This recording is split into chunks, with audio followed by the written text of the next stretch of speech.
खप गया जी। Last method. चार मेथड इसमें है।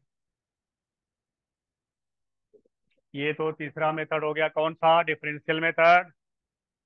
दूसरा क्या था? दूसरा क्या था? Half life method. पहला क्या था? इंटीग्रेशन मेथड, यानी method of integration. Last method है। लास्ट मेथड नंबर चार,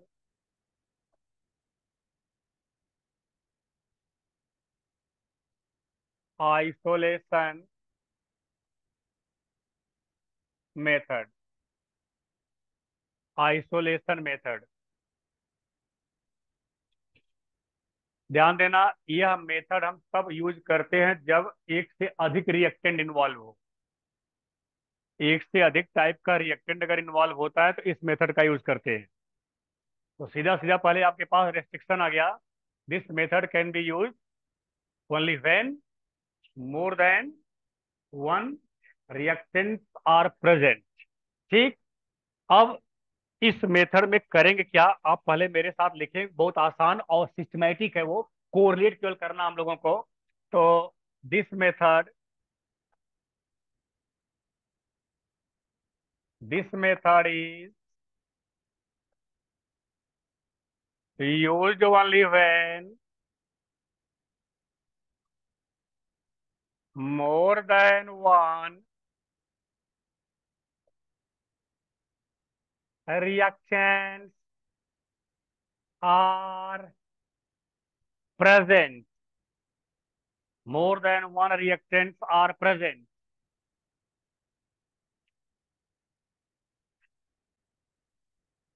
चलो देखो इसको। ए प्लस बी प्लस सी गिव प्रोडक्ट। तो मोर देन वन हुआ कि नहीं?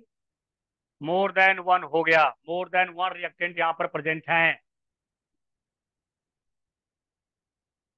इस मेथड पर नीट और जेई में बहुत क्वेश्चन पूछता है, और आप उठाकर अगर अपना एनसीईआरटी देखोगे ना, इसी पर, इसी मेथड पर बहुत सारे न्यूमेरिकल दिए गए हैं। पूरी एनसीईआरटी में न्यूमेरिकल मोस्टली इसी मेथड पर भरे हुए हैं।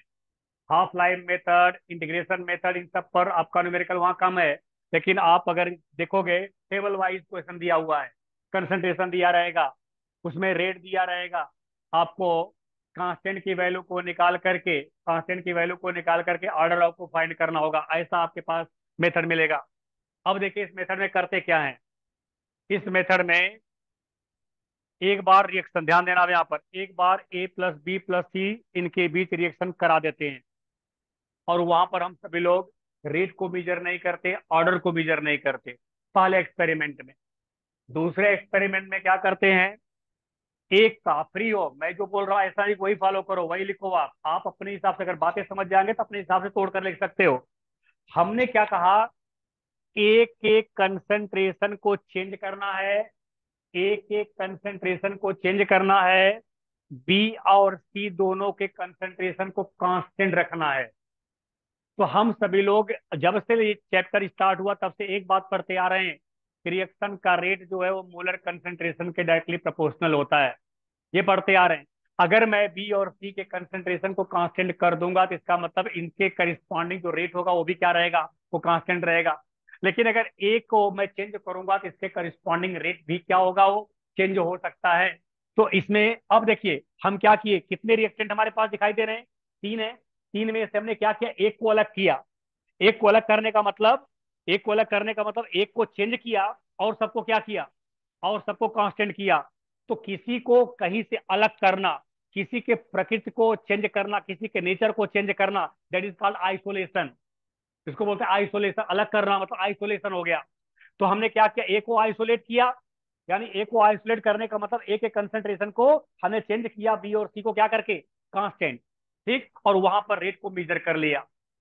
फिर क्या करेंगे तीसरे एक्सपेरिमेंट में, ए और सी को कांस्टेंट करेंगे, बी को चेंज करेंगे। चौथे एक्सपेरिमेंट में क्या करेंगे, ए और बी को कांस्टेंट करेंगे, और सी को चेंज करेंगे, तो हमारे पास जितने रिएक्टेंट थे, हमने एक बार में क्या किया, एक रिएक्टेंट को लिया। That's why the method is named as isolation. एक को चेंज करेंगे, सबको कांस्टेंट करेंगे। अब दो, दो तो इसलिए बोल रहे हैं, हमारे पास है तीन का कॉम्बिनेशन, हो सकता है हमारे पास और कॉम्बिनेशन हो जाए, तो हम एक को चेंज करेंगे, रिमेनिंग को कांस्टेंट करेंगे, फिर एक को चेंज करेंगे, फिर रिमेनिंग जो बचेंगे उनको कांस्टेंट करेंगे। इस तरीके से सबके रिस्पेक्ट में हम क्या करेंगे, ऑर्डर को निकालेंगे, सबके रिस्पेक्ट में रेट को निकालेंगे, और सबके रिस्पेक्ट में रेट को निकालने के बाद फिर एक साथ ओवरऑल रेट लिखते हैं।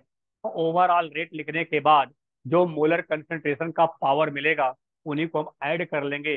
That would be the order of reaction.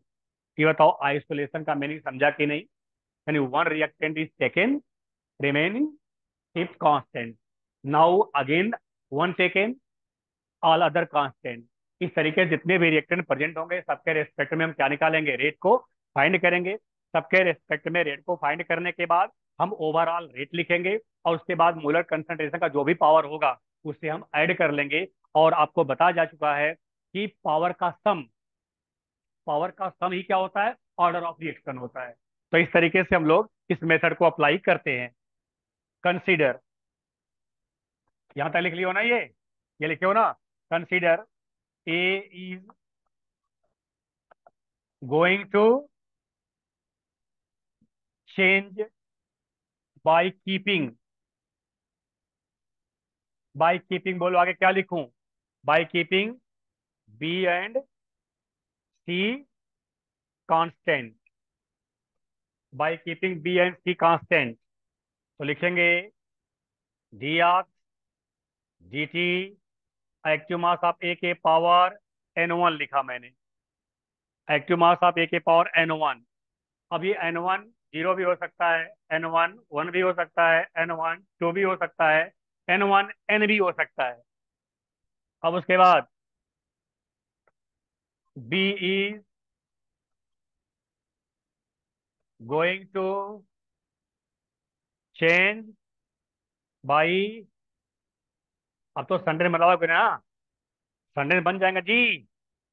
By keeping बोलना ए एंड सी कांस्टेंट।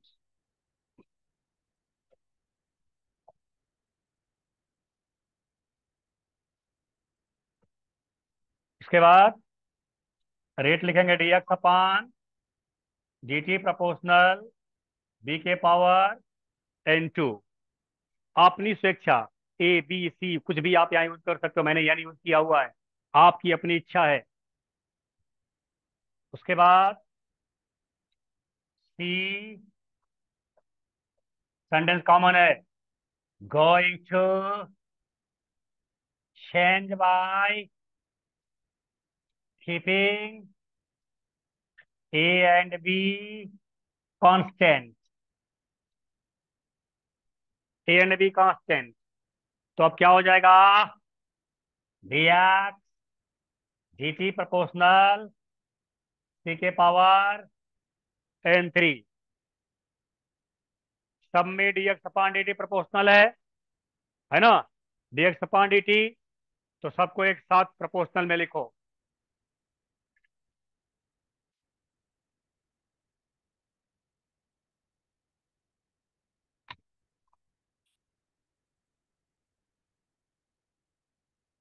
उसको बोलेंगे ओवरऑल रेट, ओवरऑल रेट लिखा जाएगा।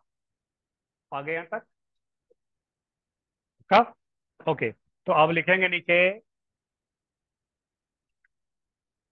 ओवरऑल रेट ऑफ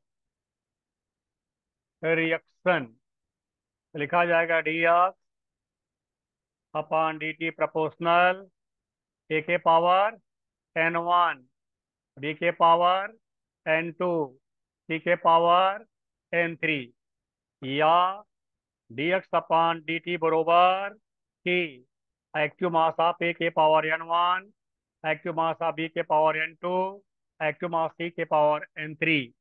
ऑर्डर क्या हो जाएगा, N one plus N two plus N three. N1 + N2 + N3, ये हो जाएगा order of reaction.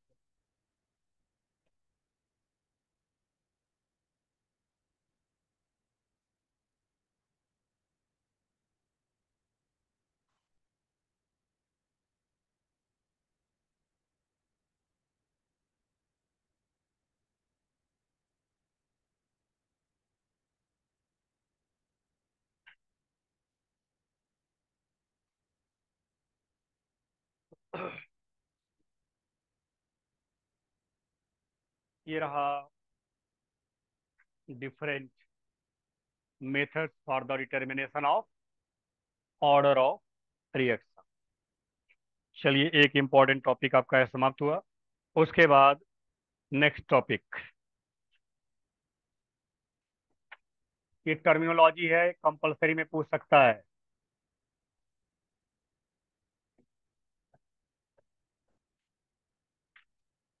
Threshold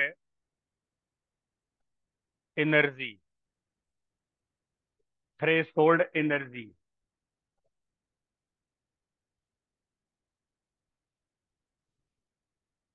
threshold energy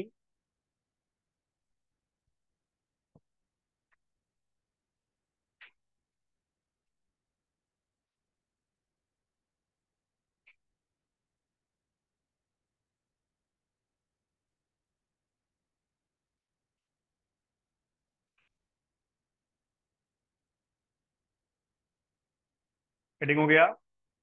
अब आप देखिए, थ्रेशोल्ड एनर्जी का मीनिंग क्या है। ध्यान देना, बहुत ही, और इसको थोड़ा फील करना पड़ेगा हम लोगों को। मान लीजिए ए और बी हमारे पास दो रिएक्टेंट हैं, और ये दोनों मिल करके बना रहे हैं प्रोडक्ट। तो जाने दो यार इसको, क्या, अरे हम लोग अपने ऊपर समझ लें, ज्यादा अच्छा रहेगा। इसमें कुछ लोग घर से निकलते हैं, कोचिंग आ रहे हैं, या तो बड़ा खुश दिल होकर के, मतलब चेहरे पर चमक है, कोचिंग जा रहे हैं, पढ़ेंगे। और कुछ लोग ऐसे होते हैं जैसे लग रहा है कि लतिया कर भेजे गए हैं, एकदम ढुसुम ढुसुम करके जो है, जब भाग जाओ कोचिंग चले जाओ। तो उनके ऊपर समझ में आ रहा है कि नहीं आ रहा है, टीचर समझ ही नहीं सकता। उनको समझ में आया कि नहीं आया, न तो उनके चेहरे पर कोई एक्सप्रेशन होगा, न तो हाँ होगा, न तो ना होगा।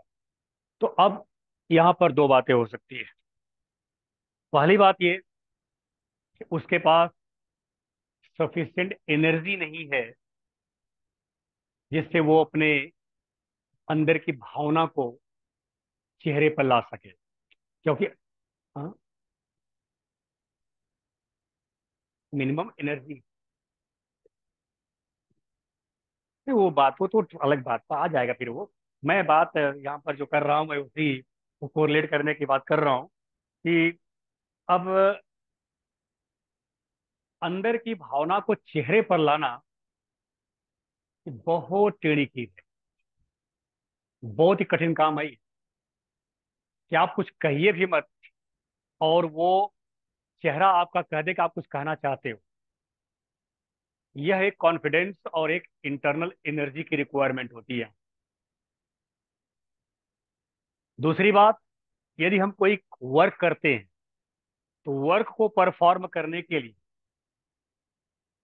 हमारे अंदर एक जुनून होता है। वो जुनून शब्द जो यूज करते हैं, वो एनर्जी होती है। कहते हैं काम करने का जुनून। तो काम करने का जुनून का मतलब ये काम करने के लिए एनर्जी। अब आपको दे दिया गया कि भैया ऐसा है कि ये 500 ग्राम का ये तो मटेरियल है। 500 ग्राम, मात्र 500 ग्राम का है, ये किलो भी नहीं है वो। 500 ग्राम का मटेरियल है, और इस मटेरियल को अपने हाथ पर लेकर के, ज्यादा नहीं कुछ करना है, हाथ ऐसे रहे, हाथ में कोई और इसके पोजीशन में चेंज नहीं करना है। ऐसे हाथ में लेकर के उस 500 वाले ग्राम को आप 15 बार ऐसे ऐसे कर दीजिए। ऐसे ऐसे कर दीजिए, 15 15 बार कर दीजिए आप। अब वो 15 बार आप करके देखिए, मात्र 500 ग्राम। क्या वो 15 बार आप कर सकते हैं कि नहीं? उस चीज को करने के लिए भी आपके अंदर एक निश्चित अमाउंट में एनर्जी होनी चाहिए। फिर वही बात आगे जुनून की। और 500 ग्राम जो मैंने हाथ के पोजीशन की बात किया, 500 ग्राम उठाने में 15वां बार जब आएगा ना, लगेगा कि शायद हाथ हमारा टूट कर गिर जाए। ऐसा करने 500 ग्राम मात्र, इतने नहीं है। अगर आप जुनूनी है और आपके पास, ये तो कहते हैं ना एक्सरसाइज करो, अगर एक्सरसाइज आपने किया हुआ है तो उसी को आप 500 को आप हो सकता है 150 बार उठा दें। 150 बार वही कर दें। बात होती है वो कि आपके अंदर एनर्जी है कि नहीं।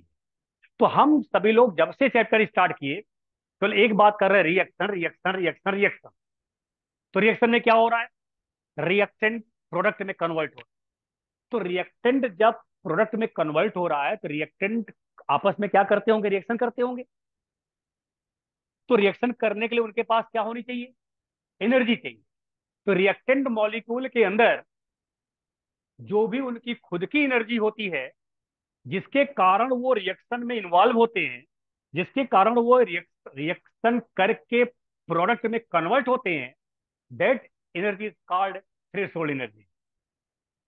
ये मैटर ऑफ फीलिंग है कि रिएक्टेंट मॉलिक्यूल, हम बोल रहे हैं रिएक्शन हो रहा है, रिएक्शन हो रहा है, केवल चिल्ला रहे हैं बस, रिएक्शन हो रहा है। अब वहां महसूस क्या करना है हमको, रिएक्शन कौन कर रहा है, रिएक्टेंट मॉलिक्यूल कर रहा है। रिएक्टेंट मॉलिक्यूल को रिएक्शन करने के लिए उनके अंदर कुछ क्या होनी चाहिए, एनर्जी चाहिए।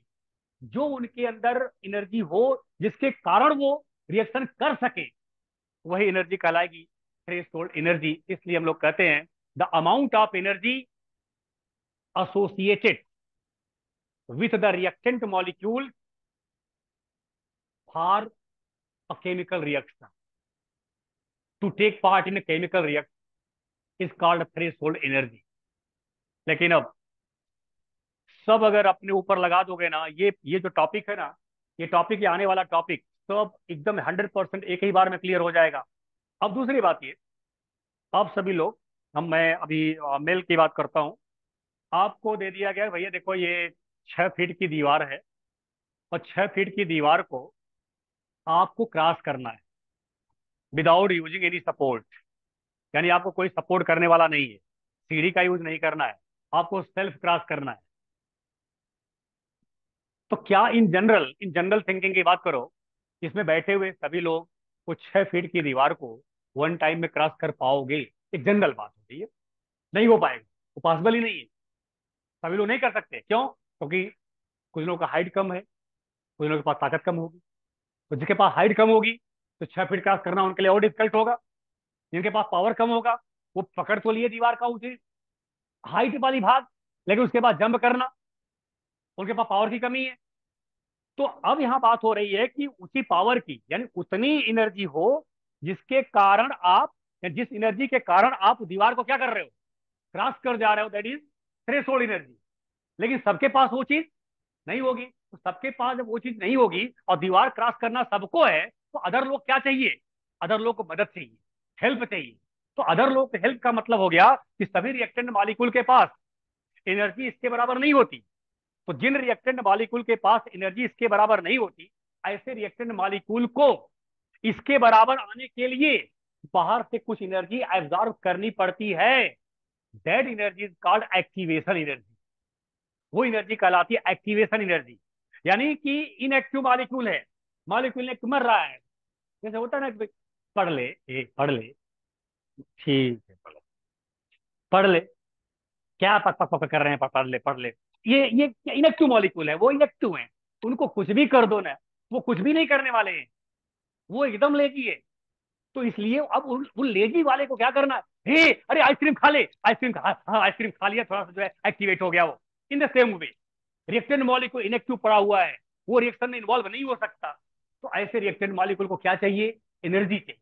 वो एनर्जी जो रिएक्टेंट मॉलिक्यूल लेगा, that energy is called activation energy. यानी इसका मतलब थ्रेशोल्ड एनर्जी तो उसका खुद का अपना है, लेकिन एक्टिवेशन एनर्जी उसका अपना खुद का नहीं है, उसे बाहर से लेना पड़ेगा। तो मिनिमम अमाउंट लेना पड़ेगा जिससे कम से कम वो क्या कर जाए, थ्रेशोल्ड एनर्जी के बराबर पहुंच जाए। और जैसे किसी रिएक्टेंट मॉलिक्यूल की एनर्जी थ्रेशोल्ड एनर्जी के बराबर पहुंचेगी, वो तुरंत रिएक्टेंट मॉलिक्यूल आपका किसमें जाएगा, प्रोडक्ट में कन्वर्ट हो जाएगा। तो what is the meaning of threshold energy? आपका जवाब होगा the amount of energy, the amount of energy which must be associated with the reactant molecule to take part in take part in chemical reaction called threshold energy, but only fraction of molecules have energy equal to threshold energy. Rest molecules have energy less than threshold energy. That's why not all molecules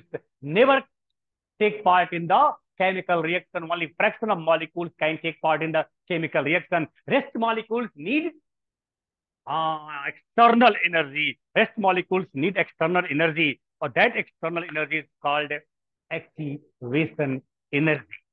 जैसे कहते हैं ना यार, थोड़ा सा motivation चाहिए, motivation motivation is activation energy. Motivation is type of activation energy. वो हमको एक्टिवेट कर दिया जाए, हमारे हमारे टारगेट को बता दिया जाए, हमारे अंदर के जमीर को जगा दिया जाए, हमारे अंदर सोए हुए जो हम लोग अपने मानते हैं, अपने जो देवी देवता हैं, बजरंग बली को जगा दिया जाए, तो वो चीज जो है हमारा क्या हो गया, एक्टिवेशन एनर्जी की बात हो गई। तो एक्टिवेशन एनर्जी हमेशा बाहर से ली जाएगी, और थ्रेशोल्ड एनर्जी हमेशा मॉलिक्यूल के अंदर की होती है, वो उसके अंदर की प्रॉपर्टी है। लेकिन जो एक्टिवेशन है वो हमेशा बाहर से एब्जॉर्ब की जाएगी। तो आए थ्रेशोल्ड को हम लोग डिफाइन कर लें। The amount of energy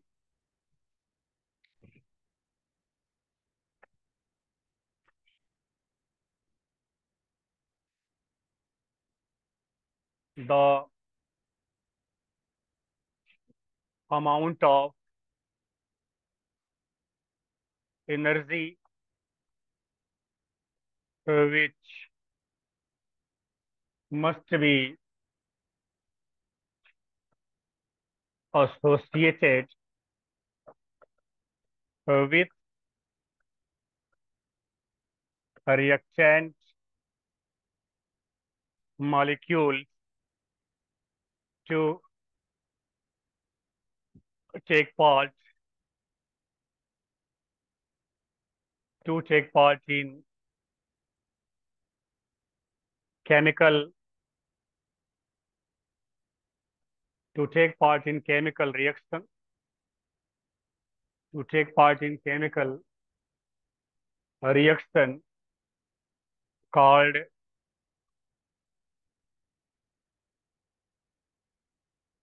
threshold energy, called threshold energy।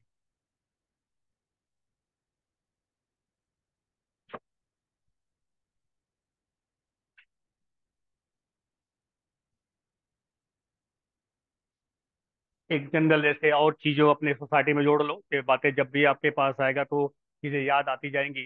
जैसे हर साल में सुनते हैं कि इस साल नीट में 13-14 लाख बच्चे अपीयर हुए। 13-14 लाख बच्चे अपीयर हुए फॉर एग्जाम्पल। और नीट में एडमिशन गवर्नमेंट कॉलेज पाने के लिए मात्र मान लो 1 लाख लोग पाए।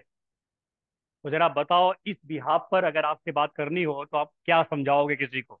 इसके बिहाफ पर अगर समझाना हो तो आप यही समझाना चाहिए आपको। 1 लाख लोगों के पास जो एनर्जी थी, वह थ्रेशोल्ड एनर्जी थी। थ्रेशोल्ड एनर्जी थी, और सभी लोगों के पास थ्रेशोल्ड नहीं थी। इसलिए अब और सभी लोग एक साल, जैसे बड़ा फेमस चीज हो गया है जब से ये कोचिंग फील्ड आया, ये सब चीजें जो थोड़ा चीजें डेवलप हुई, रिपीटर बोलते हैं, अक्सर ये टर्म बोलते हैं रिपीटर। तो रिपीटर्स जो होंगे, अब जो रिपीटर्स होंगे वो क्या लेंगे, अब नया एक्टिवेशन एनर्जी लेकर के, तब वो थ्रेशोल्ड के बराबर अगले अटेम्प्ट में फिर वो हो सकता है नीट क्वालिफाई कर जाए या जेई क्वालिफाई कर जाए, व्हाटसोएवर जैसा केस हो। तो वही बात यहाँ पर है कि अगर आपके पास ढेर सारे रिएक्टेंट मॉलिक्यूल्स हैं, कुछ ही रिएक्टेंट मॉलिक्यूल की एनर्जी किसके बराबर होती है, थ्रेशोल्ड के इक्वल होती है। जिसकी एनर्जी थ्रेशोल्ड के इक्वल है वो तो चले जाएंगे रिएक्शन में, लेकिन जो बचे हुए हैं वो रिएक्शन में नहीं जाएंगे, क्योंकि उनके पास उतनी एनर्जी ही नहीं है कि वो रिएक्शन कर सके। तो उनके लिए क्या करना होगा, वो क्या करेंगे, एनर्जी एब्जॉर्ब करेंगे। और जो एब्जॉर्ब करेंगे वो क्या होगी, एक्टिवेशन। तो यहाँ नीचे लिखिएगा, only only a fraction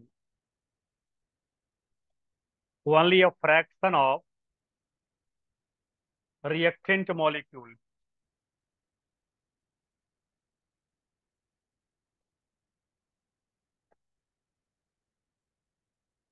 Only a fraction of reactant molecules have energy equal to or greater than, वो ग्रेटर भी हो सकती है, कोई मतलब उसका नहीं, इक्वल टू और ग्रेटर देन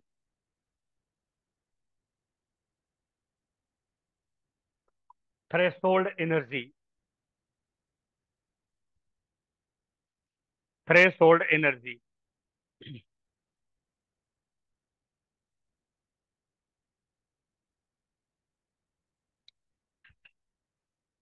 अब आप बना लो हेडिंग, क्या?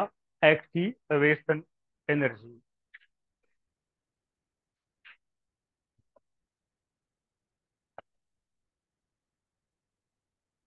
एक्टिवेशन एनर्जी, ब्रैकेट में सिंबल लिख लीजिए ई ए। आपको जो लोग शुरू से पढ़ रहे हो, आपको याद आ जाएगा ई ए, आर्हेनियस इक्वेशन में था ये, आर्हेनियस इक्वेशन में था activation energy.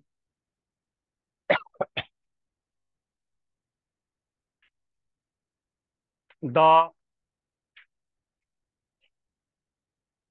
Minimum, the minimum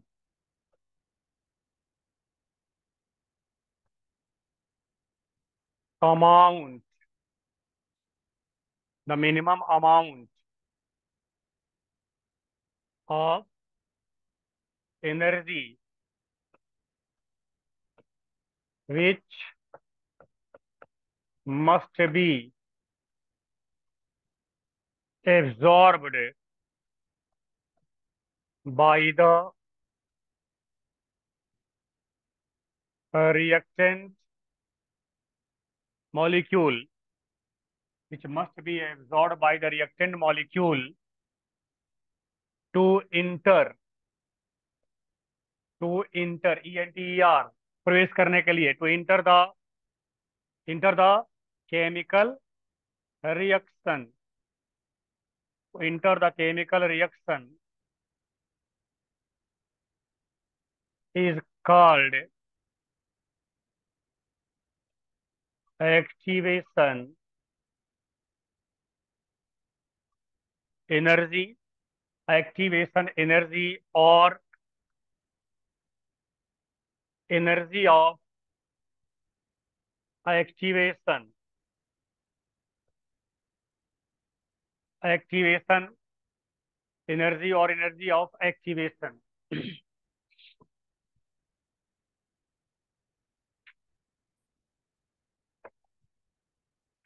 नीचे लिखना ई ए बराबर, ई ए बराबर threshold energy minus average kinetic energy of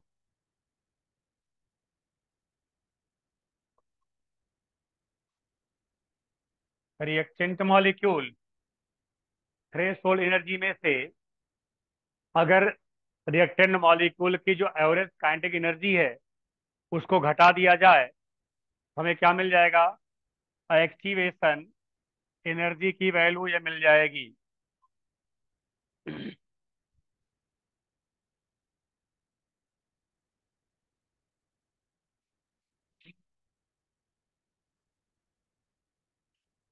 अगर इस बात को, अगर इस बात को हम एक ग्राफ के द्वारा समझाने का प्रयास करें और समझने का प्रयास करें, इसके लांग आप ले लीजिए प्रोग्रेस ऑफ रिएक्शन, और इसके लांग आप ले लीजिए एनर्जी। तो एक ग्राफ ऐसे मिलता है, ग्राफ इस तरह का मिलता है, यही एनर्जी वो है जिसको कहते हैं थ्रेशोल्ड एनर्जी। यहाँ होती है थ्रेशोल्ड एनर्जी। थ्रेशोल्ड एनर्जी का दूसरा नाम है एनर्जी बैरियर। इसे एनर्जी बैरियर भी कहते हैं। एनर्जी बैरियर के नाम से जानते हैं थ्रेशोल्ड एनर्जी को। इसका मतलब किसी भी रिएक्टेंट को रिएक्शन में जाने के लिए क्या क्रॉस करना पड़ेगा? एनर्जी बैरियर को क्रॉस करना पड़ेगा। और यहाँ जो है वह एवरेज काइनेटिक एनर्जी है, यानी kinetic energy of reactant molecule. दोनों के बीच का डिफरेंस ऊपर फार्मूला लिखे हो आप। दोनों के बीच का डिफरेंस यही क्या कहलाएगा? अरे लिखो फार्मूला, थ्रेशोल्ड में से काइनेटिक एनर्जी को घटा देंगे तो क्या मिल जाएगा? एक्टिवेशन, यानी ये एनर्जी क्या हो गई? एक्टिवेशन एनर्जी हो गई। एक्टिवेशन एनर्जी ये कहलाएगा आपका, एक्टिवेशन एनर्जी। यहाँ आपका रिएक्टेंट है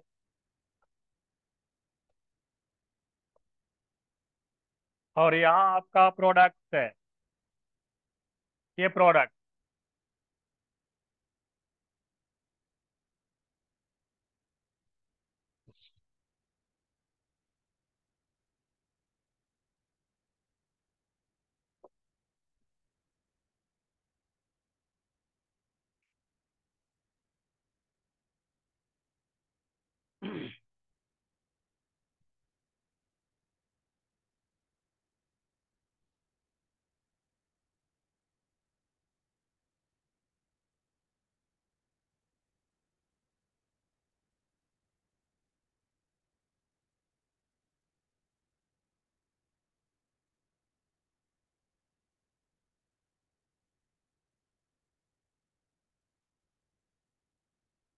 ग्राफ,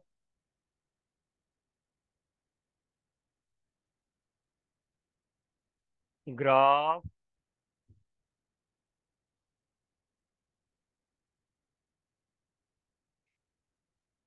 कुबड़ निकला हो ग्राफ में। अच्छा खासा कुबड़, वो पैरेलल नहीं होना चाहिए ग्राफ। ग्राफ जैसे यहाँ कुछ समय के लिए क्या हो गया है, कुछ समय के लिए पैरेलल हो गया है, ये इतना पैरेलल नहीं होना चाहिए ग्राफ आपका। ग्राफ में ये हम्प निकला होना चाहिए। ऐसा ग्राफ आपको बनाना है।